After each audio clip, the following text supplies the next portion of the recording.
Olá, seja muito bem-vindo a mais uma aula do curso Visão Panorâmica das Escrituras. Bom, nós, nas últimas aulas, estamos falando sobre a chegada do reino de Deus. E nas últimas aulas, nós estávamos justamente falando sobre toda a preparação que houve ao longo dos anos para chegar o momento em que nós vamos ver o momento exato em que o reino de Deus e a igreja que Cristo prometeu edificar foram estabelecidos. Se você se lembra, na última aula nós falamos sobre as promessas do Velho Testamento. Nós falamos que no Velho Testamento vários profetas profetizaram quando, onde e como essas coisas iriam acontecer. E nós vimos passagem por passagem sobre as promessas que foram feitas no Velho Testamento, sobre qual seria o momento exato em que isso ia acontecer, em que o reino de Deus seria estabelecido. Nós vimos qual seria a cidade, qual seria o momento exato, qual era o império que estaria governando no mundo. Nós vimos como iria vir o poder de Deus, né? Como seria a chegada do reino. A gente viu que seria com poder através do Espírito Santo. Nós vimos que seria num momento onde muitas nações estariam reunidas no mesmo lugar. E nós vimos também que, quando a igreja e o reino fossem estabelecidos, haveria a substituição da velha aliança para a nova aliança, que Cristo prometeu firmar com todas as nações do mundo. Ok? E depois nós vimos que houve uma preparação para a chegada do reino. Jesus começou com João Batista. Lembra que nós falamos? João Batista veio para anunciar que o reino de Deus estava próximo. Depois veio Jesus, que também continuou a mesma mensagem. Nós lemos textos como Mateus 3, do 1 ao 3, depois Marcos, capítulo 10, onde Jesus pregava que o reino de Deus estava próximo, dizendo para as pessoas: olha, o reino de Deus está chegando o momento em que o reino de Deus será estabelecido. E depois nós vimos, na última parte do nosso estudo, na última aula, as últimas instruções sobre a chegada do reino. Depois que Jesus ressuscitou, ele ainda passou 40 dias ensinando aos seus discípulos, dando a eles as últimas instruções sobre a chegada do reino e a edificação da igreja. E nós analisamos alguns textos, como Lucas 24, que nós vimos que os apóstolos seriam testemunhas e que eles seriam testemunhas das coisas que eles viram e ouviram do próprio Jesus. Nós vimos que Jesus prometeu enviar a promessa que ele fez ao Pai para os apóstolos, a promessa do Espírito Santo. A gente viu que é uma promessa que foi feita para os apóstolos, conforme João 14, 15 e 16. Deus prometeu inicialmente o Espírito Santo para os apóstolos, iria acontecer com eles, ok? Nós vimos que a promessa que Deus fez para eles, conforme Atos 1, nós vimos claramente que os apóstolos seriam batizados com o Espírito Santo.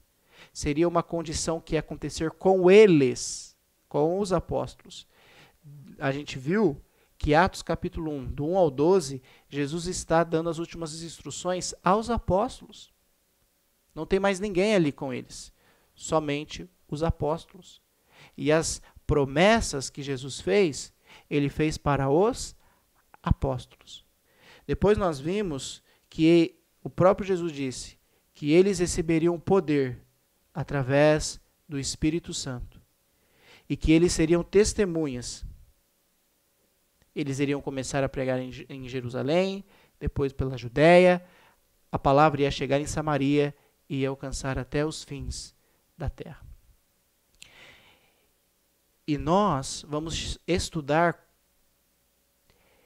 qual foi o momento exato em que o reino de Deus chegou. Nós vamos ver isso com calma. Nós vamos ver o momento em que o reino de Deus e a igreja de Cristo foram edificados, foram estabelecidos. Mas antes de nós chegarmos nesse assunto, eu quero compartilhar com vocês alguns esclarecimentos sobre a igreja. E lá na frente, daqui a algumas aulas, nós vamos tratar ainda mais sobre este assunto. Porque nós precisamos entender um pouco sobre a igreja e o reino que Cristo prometeu edificar. Lá diz assim, aqui na sua tela. A igreja do Senhor Jesus Cristo é formada de pessoas que fazem parte do seu reino.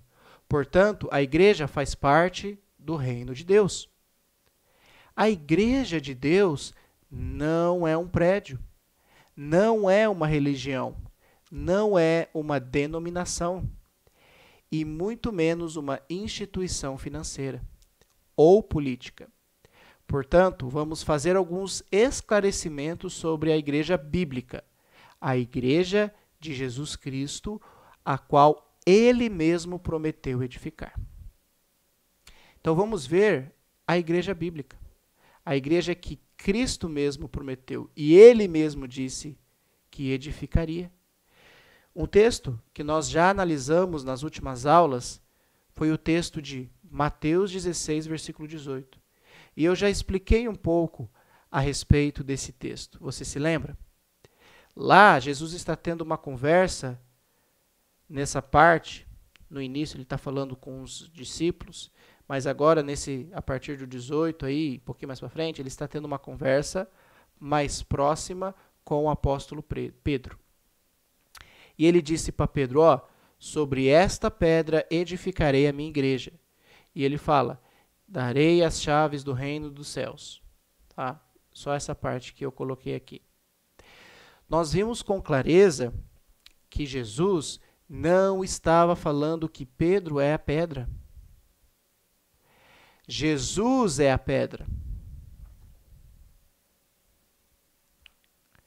Jesus, a gente vai ver lá na frente, Paulo vai falar em Efésios, quando a gente tratar desse assunto de novo sobre a igreja, a gente vai falar sobre alguns esclarecimentos mais específicos sobre a igreja. Nós vamos ver que Paulo vai falar em Efésios que Jesus é a pedra angular. Jesus é a pedra. Jesus não está falando que Pedro edificaria a igreja. Jesus é quem edificou a igreja. Jesus teve que morrer para que a igreja fosse estabelecida. Se você for ler um texto, tem um texto em Atos, capítulo 20, versículo 28. Paulo está dando algumas instruções para os bispos com relação ao cuidado que eles deveriam ter com a igreja. Ele vai dizer assim, Atos 20, versículo 28. Ele diz assim, cuidem de vocês mesmos e de todo o rebanho no qual o Espírito Santo os colocou como bispos para pastorearem a igreja de Deus, a qual ele comprou com o seu próprio sangue. Jesus teve que morrer para comprar a igreja, para edificar a igreja. Isso não foi Pedro que fez isso. Não foi Pedro que comprou a igreja com seu próprio sangue, foi Cristo que morreu na cruz. Então esse texto de Mateus 16, Jesus está falando dele mesmo. E qual seria, a gente já falou sobre isso na última aula, e qual seria a responsabilidade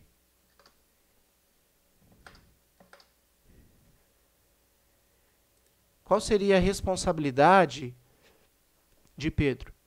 Jesus disse, darei as chaves do reino dos céus para Pedro. E lá vai continuar falando, o que você ligar no céu, será ligado na terra. O que você desligar no céu, será desligado na terra. Pedro teria a responsabilidade de abrir as portas do reino dos céus, como nós vamos ver com calma em Atos capítulo 2. Em Atos capítulo 2, nós vamos ver que quem se levanta para fazer a pregação? É Pedro. Porque Pedro tinha essa responsabilidade. Porque as chaves do reino dos céus foram dadas a Pedro.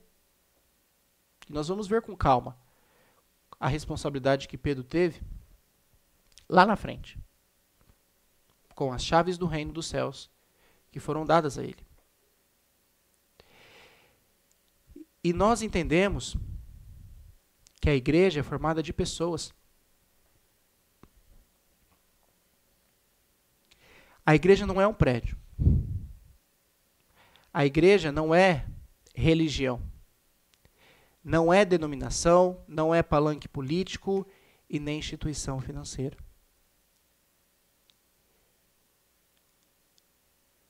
E conforme nós vamos estudar ainda mais sobre a importância do reino e da igreja, nós vamos entender ainda mais, biblicamente, dentro da palavra de Deus,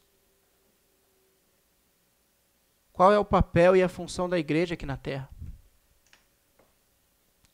Todos esses textos que nós vamos ver lá na frente. Nós vamos ler um por um com calma. Mas só vou citar alguns para você entender um pouco mais sobre o assunto. Mas lá na frente nós vamos conversar com calma sobre todos esses textos. E ainda tem mais alguns que eu vou compartilhar com vocês para nós entendermos o que é a igreja, o que é o reino e qual é a função da igreja, que Cristo comprou com o seu próprio sangue. Teve derramamento de sangue para que a igreja e o reino fossem estabelecidos. Número 1, conforme 1 Timóteo 3,15, lá vai dizer que a igreja é a casa de Deus. No Velho Testamento, a morada de Deus, a casa de Deus, era início, lá no Êxodo, se você lembra quando a gente estudou lá, era o tabernáculo. Depois, Salomão, filho de Davi, construiu o templo. E o templo passou a ser a casa de Deus. Mas agora, na nova aliança, no Novo Testamento, com a igreja vai se tornar a casa de Deus. E conforme Hebreus 3,6, lá diz que a casa de Deus somos nós. Todos aqueles que fazem parte da igreja, do reino de Deus, são a casa de Deus.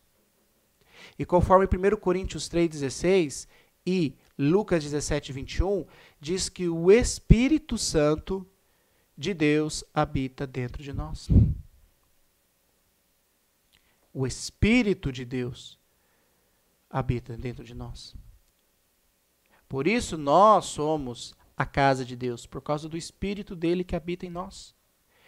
E conforme Atos 7,48, Deus não habita em casas feitas por mãos humanas. Ou seja, ele não habita em prédios.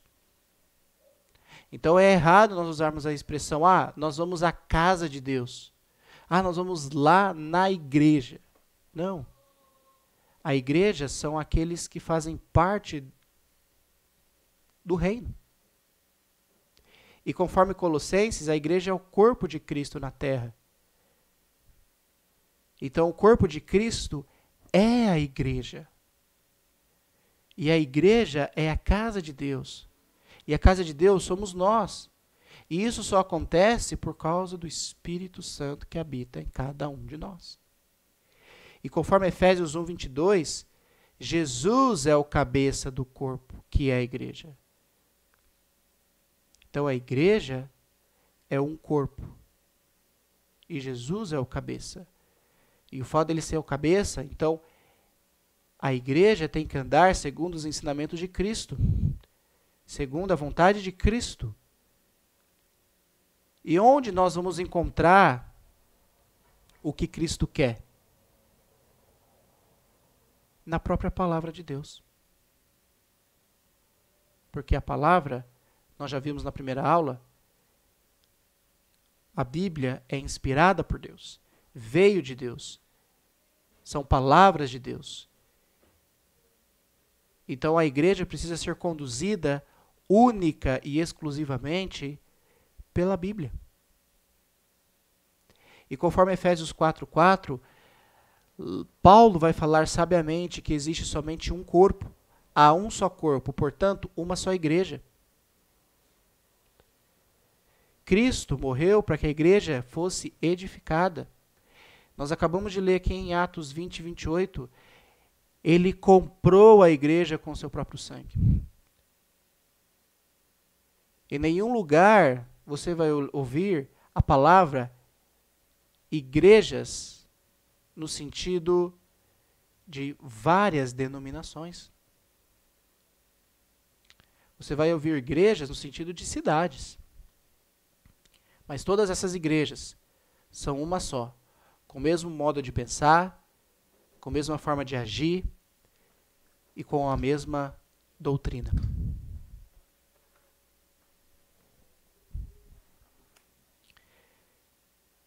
Hoje no Brasil, não sei se você sabe, eu vou falar sobre isso mais lá na frente. No Brasil hoje existem mais de 30 mil denominações.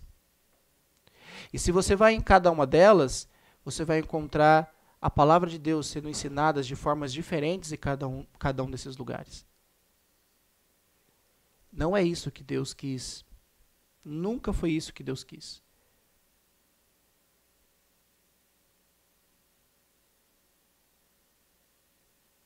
Cristo edificou uma igreja. Não 30 mil. Se você contar aí no mundo todo, perde-se a conta.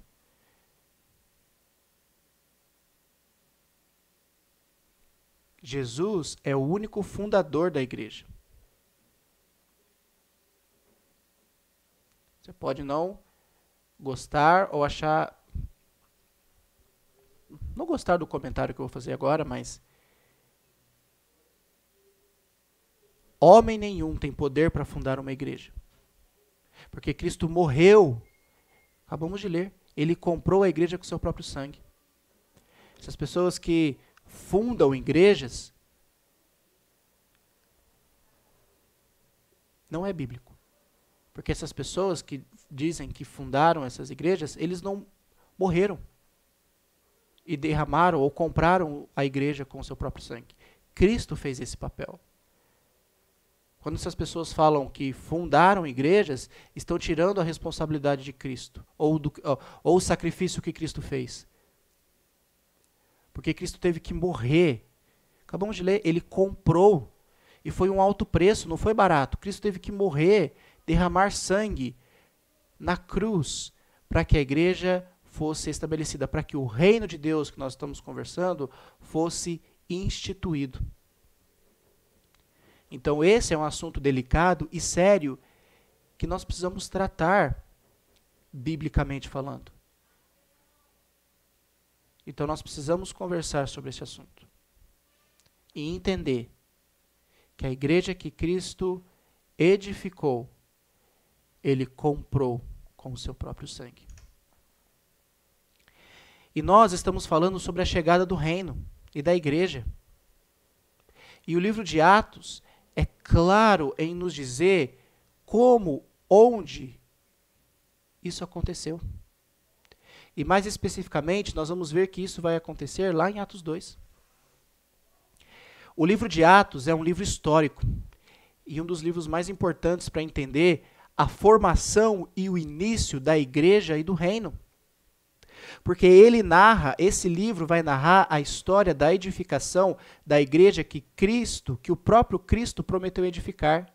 E conta também com o reino, como o reino cresceu e multiplicou por todo o Império Romano durante o primeiro século cristão. Isso vai acontecer nos anos 33 a 62. É mais ou menos o tempo aí que o livro de Atos foi escrito. Então nós vamos ver que o livro de Atos vai trazer essas informações para nós. A própria palavra vai dizer para nós. Então vamos deixar que o livro de Atos nos mostre o momento exato em que o reino de Deus veio ao mundo. Então, eu quero compartilhar com vocês uma linha do tempo para nós entendermos o momento exato em que o reino de Deus e a igreja de Cristo foi estabelecido, ok? Então, vamos começar com a ascensão de Cristo, ascensão. A gente já viu lá em Atos capítulo 1, versículo 6, Atos ali, né, como nós estudamos na última aula, dos versículos 1 ao 12, Jesus, depois que ele morreu, ele ainda passa 40 dias com seus apóstolos, dando as últimas instruções sobre a chegada do reino. Ou seja, após a ressurreição de Jesus, o reino ainda não chegou. Depois que Jesus ressuscitou e está ali em Atos 1, dando essas instruções para os apóstolos, as últimas instruções antes dele voltar aos céus, o reino ainda não tinha chego. Estava no momento, estava chegando a hora em que o reino chegaria. Então vamos ver algumas passagens em Atos, onde o reino já estava no meio ali e as pessoas pregavam o reino de Deus. Então vamos entender no livro de Atos qual foi o momento exato em que o reino foi estabelecido. Lá em Atos 28, no final do livro de Atos, aproximadamente lá no ano 62, depois de Cristo, lá vai dizer assim, ó, por 2 anos, Paulo permaneceu na casa que havia alugado e recebia a todos que iam vê-lo. Pregava o reino de Deus, ensinava a respeito do Senhor Jesus Cristo. Opa! Então, em Atos 28, Paulo já está pregando sobre o reino. Ou seja, em Atos 28, o reino já estava estabelecido, porque Paulo já estava pregando. Olha o texto. O texto fala que pregava o reino de Deus, ensinava a respeito do Senhor Jesus Cristo. Então o reino já chegou. Então quer dizer que o reino já foi estabelecido em Atos 28. Paulo já está pregando sobre o reino. Vamos voltar um pouquinho mais no livro de Atos? Vamos lá para Atos 19. Vamos voltar então um pouquinho. Em Atos 19, versículo 8, vamos falar de Paulo de novo. Ó. Paulo entrou na sinagoga e ali falou com liberdade durante 3 meses, argumentando convincentemente acerca do reino de Deus. Espera aí, então Paulo está pregando numa sinagoga por 3 meses acerca do reino de Deus. Ou seja, em Atos 19, o reino de Deus já foi estabelecido, porque Paulo está pregando sobre o reino de Deus. Então, ali, o reino já foi estabelecido. Paulo está pregando sobre o reino. Vamos voltar mais um pouco. Vamos para Atos 14.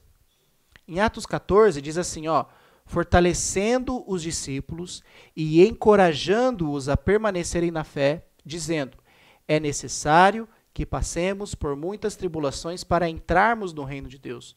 Opa! Então quer dizer que tem pessoas entrando no reino de Deus. Então quer dizer que o reino de Deus já foi estabelecido. Olha, é necessário que passemos por muitas tribulações para entrarmos no reino de Deus. Então tem uma opção de como eu consigo entrar no reino de Deus. O próprio autor está falando aqui para nós. Então o reino de Deus, em Atos 14, já foi estabelecido. E se nós voltarmos ainda mais, olha em Atos 8. A primeira parte aqui é o versículo 1 e embaixo um trecho do versículo 12. Ó, naquela ocasião, desencadeou-se uma grande perseguição contra a igreja em Jerusalém. Ok? Agora pula lá para o versículo 12. No entanto, quando Filipe pregou as boas novas do reino de Deus e do nome de Jesus Cristo, creram nele e foram batizados. Ou seja, Filipe, ele estava pregando acerca do reino de Deus. Então o reino de Deus já chegou. Filipe está pregando as boas novas do reino de Deus. Então o reino já chegou, já foi estabelecido. Se você for para Colossenses capítulo 1, versículo 13, Paulo vai dizer lá assim, ó, pois ele nos resgatou do império das trevas e nos transportou para o reino do seu Filho amado, em quem temos redenção. Opa! Então tem pessoas sendo transportadas para o reino do seu Filho, para o reino de Deus? Então, quando Paulo escreveu Colossenses, o reino já foi estabelecido, a igreja já foi estabelecida. Então Paulo está falando do quê? De algo que já aconteceu, de algo no passado, porque ele está falando sobre o passado. Ele está falando, meus irmãos, ele nos resgatou do império das trevas e nos transportou, nos tirou de um lugar e colocou no outro. Então, Deus fez isso e nos transportou para esse reino eterno, esse reino de Deus, esse reino dos céus. São vários nomes, mas é o reino que ele prometeu edificar. Então é algo que já aconteceu lá atrás, quando Paulo escreveu Colossenses. Algo já tinha acontecido. Então, todos os textos que nós lemos a respeito do reino já existente nos leva por um momento muito importante na história, que é o texto de Atos capítulo 2, na festa do Pentecostes, no ano 33. Nós vimos aqui em Atos 1, Jesus ressurrecto, o reino não chegou. Mas quando a gente vai para Atos 8, que é a passagem mais próxima de Atos 2, já existe, a igreja já está presente, o reino já está presente. E como nós vimos em Colossenses, que foi escrito lá em aproximadamente do ano 62, o reino já está presente, porque Paulo está falando do passado, de algo que já aconteceu. Então todas as informações nos levam para Atos 2, o momento em que a igreja de Cristo e o reino foram estabelecidos. Nesse momento exato. E é o texto que nós vamos analisar, que nós vamos estudar na próxima aula. Então, se você ainda não fez a sua tarefa, convido você a fazer. Nós vamos analisar a página 42. Nós vamos ler, né, eu peço que você leia o texto de Atos 2, continue fazendo sua tarefa. Leia aí 1, 2 vezes o livro, o capítulo de Atos 2 e responda as questões da letra A, da 1 até a 24. Responda essas questões. E nós vamos analisar versículo por versículo para entender o momento exato em que o reino de Deus chegou, como nós vimos agora na linha do tempo. Chegou na festa do Pentecostes. Todas as profecias, as promessas que foram feitas lá atrás, a preparação que Jesus fez durante seu ministério, anunciando, o reino está chegando. E depois as últimas instruções para os apóstolos, vão para a cidade, vão para Jerusalém, lá vocês vão ser revestidos de poder. E vocês vão ser revestidos de poder por meio do Espírito Santo. E lá nós vamos ver o momento exato em que a palavra de Deus vai nos dizer que o reino e a igreja foram estabelecidos. Ok? Então, obrigado por acompanhar a aula até o momento. Espero que você tenha entendido um pouco mais sobre o fato de o reino de Deus ser estabelecido em Atos 2, e nós vamos analisar Atos 2 na próxima aula com calma. Cada versículo aí que está no seu questionário, nós vamos entender ainda mais o momento exato da chegada do reino de Deus. Então, fique com Deus e até a próxima aula.